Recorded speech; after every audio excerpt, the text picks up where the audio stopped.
Ayyee ashama akkam jirtu hordoftootaaf kabajamtoota OTS Sales Channel guyyaa har'aa kana immoo namoota sobduu ta'anii akkaataa itti saaxilootii dandeessan isinitti agarsiisa jechuudha. Fakkeenyaaf daldaltoonni sobduun tokko jiraachuutii ni malu ta'a. Akkasumas illee namoonni tokko immoo bilbila hin beekamne yookiin lakkoofsa hin beekamneen isiniif bilbilanii isin arrabsuutii ni danda'u jechuudha. Akkasumas illee wantoota garaagaraa wal sobuu ni danda'ama. Guyyaa har'aa kana gaa namoonni yoo isin soban yookiin isin arrabsanii akkaataa itti haala salphaa ta'eetiin ragaa irratti baasisuutii dandeessan yookiin immoo haala salphaa ta'eetiin gara seeraatti dhiyeessuutii dandeessan isinitti agarsiisa jechuudha.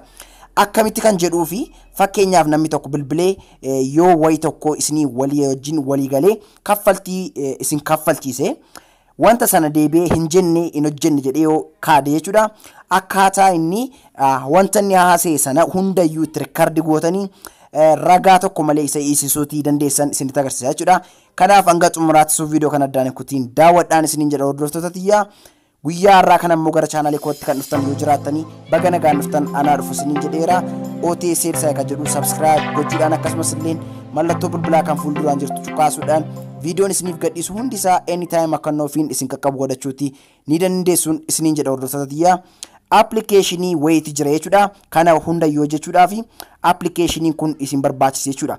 Applicationii kana linkii jala video koo jala isiniif kaayatiin jira. Telegram koorraallee ni argattu jechuudha. Maqaan telegram kiyyaa baay'isawwee OTS Sales ka jedhudha jechuudha. Okay, applicationichi gaa jalqabannaa bantanii bifa kanaatiin isiniif banee jechuudha. Baay'isawwee applicationiin kun Play Store keessatti ni argama. Garuu sababii ani isinitti agarsiisuudhaaf dhiise applicationii kana kan fakkaatanii hojjetaman appoonni baay'ee waan jiranii fi akka wal isin dhoofneef linkii isaa description jala yookiin viidiyoo jala isiniif kaa'ee waan jiruuf achiin galaatii daawunloodii godhadhaan isiniin jedha hordoftoota tiyyaa. Maqaan isaa amma kunoo isaa screen irratti ilaalaa jirtan isa kanadha jechuudha.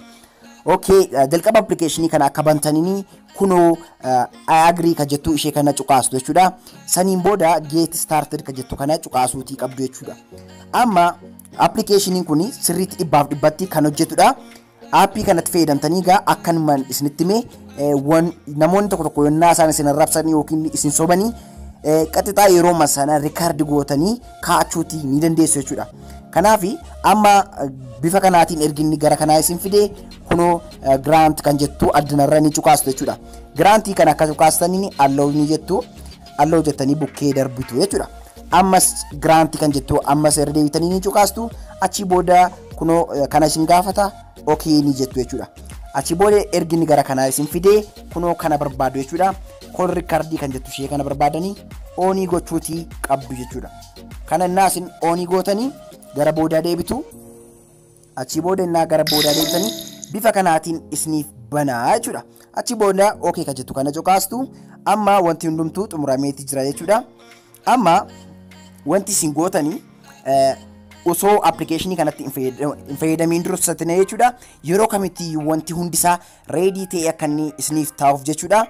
Wanti isin gochuuti qabdanii wanta gootan iddoo kanarratti isin agarsiisa jechuudha. Kunoo mallattoo tuqsadee iddoo kanarraa al tokkootiif ni cuqaastu jechuudha.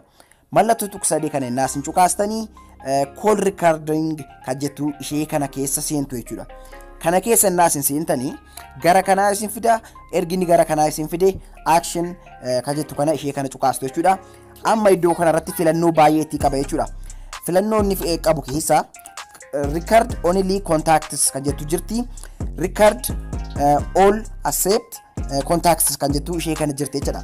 Kanaaf filannoon kun arfaniyyuu jechuudha gosa garaagaraati jechuudha. Amma fakkeenyaaf isa kana yennaa isin filattan jechuudha. Record only contacts kan jettu kana jechuudha. Namoota kontaaktii keessan keessa jiran yoo isaan isin bilbila yookiin immoo innaa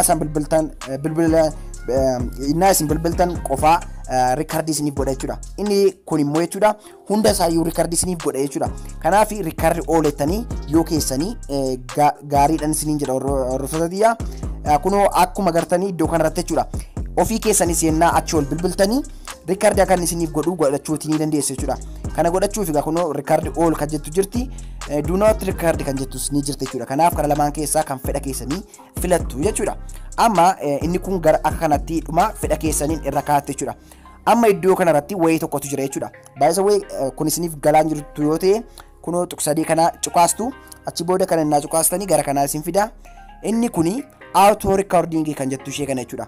Isheen kuni hojiin isaa jechuudha saayitii bilbilli bilbilamutti yeroo kamittiyyuu ofii isaatiin akka inni rikardi ta'uu godha jechuudha. Kanaaf isin fedha keessantu murteessa jechuudha. Bilbila nama bilbiltaniifis haa ta'u namni yoo isiniif bilbilesi rikardi akka inni godhu yoo barbaadanii kana oonii akkuma inni ta'ee jirutti dhiisuutii ni dandeessu.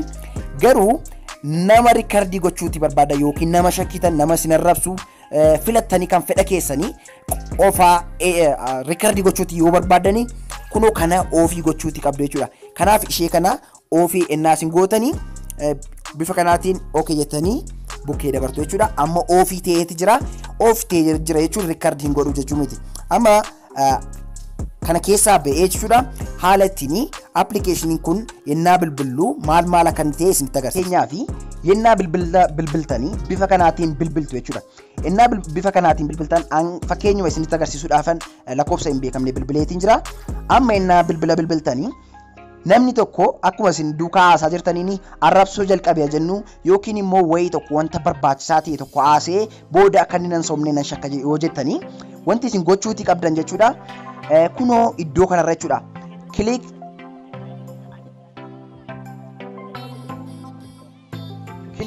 to record kan jettu ishee kana cuqaastu. Click to record kana innaa isin cuqaastanii wanti inni ta'u akkuma agartan egaa qayiitii mallattoo qayiitii ni fida jechuudha. Amma kan kiyya screen recordii waan isiniif gochaatii jiruufi xiqqoo ishee record naaf gochuutii dhiiseeti jira. Garuu wanti inni isiniif ta'u jechuudha mallattoo magariisa bifa kanaatiin ennaan isiniif fideetii jiru isin al tokkootii fi isa kanarraa cuqaasuu qofaadha jechuudha. Akkasiin kana cuqaastaniin mallattoo diimaa iddoo kanarratti isiniif fida jechuudha. Kunoo screenshaatii godhee isinitti agarsiisuudhaaf yaaleetiin jira. Isa kana ilaaltanii irraa baruutii ni dandeessu. Ani isiniif riikardii waan gochaa jiruu fi wal faana ishinaaf hin jedhu jechuudha. Kanaafan dhiisee malee waan kan biraaf miti jechuudha. Isiniif mallattoo qayii isa screen irratti argaa jirtan kana naan isiniif fidu viidiyoo yoo dhiifama sagalee nama barbaadaniin sana riikardii isiniif godha jechuudha. Wanta riikardii ta'e sana immoo kan isin argattanii appilikeeshinii kana keessa dhuftaniitu argattu jechuudha. Kunoo akkuma agartanii wanta riikardii ta'e iddoo kanarra kaa'a jechuudha.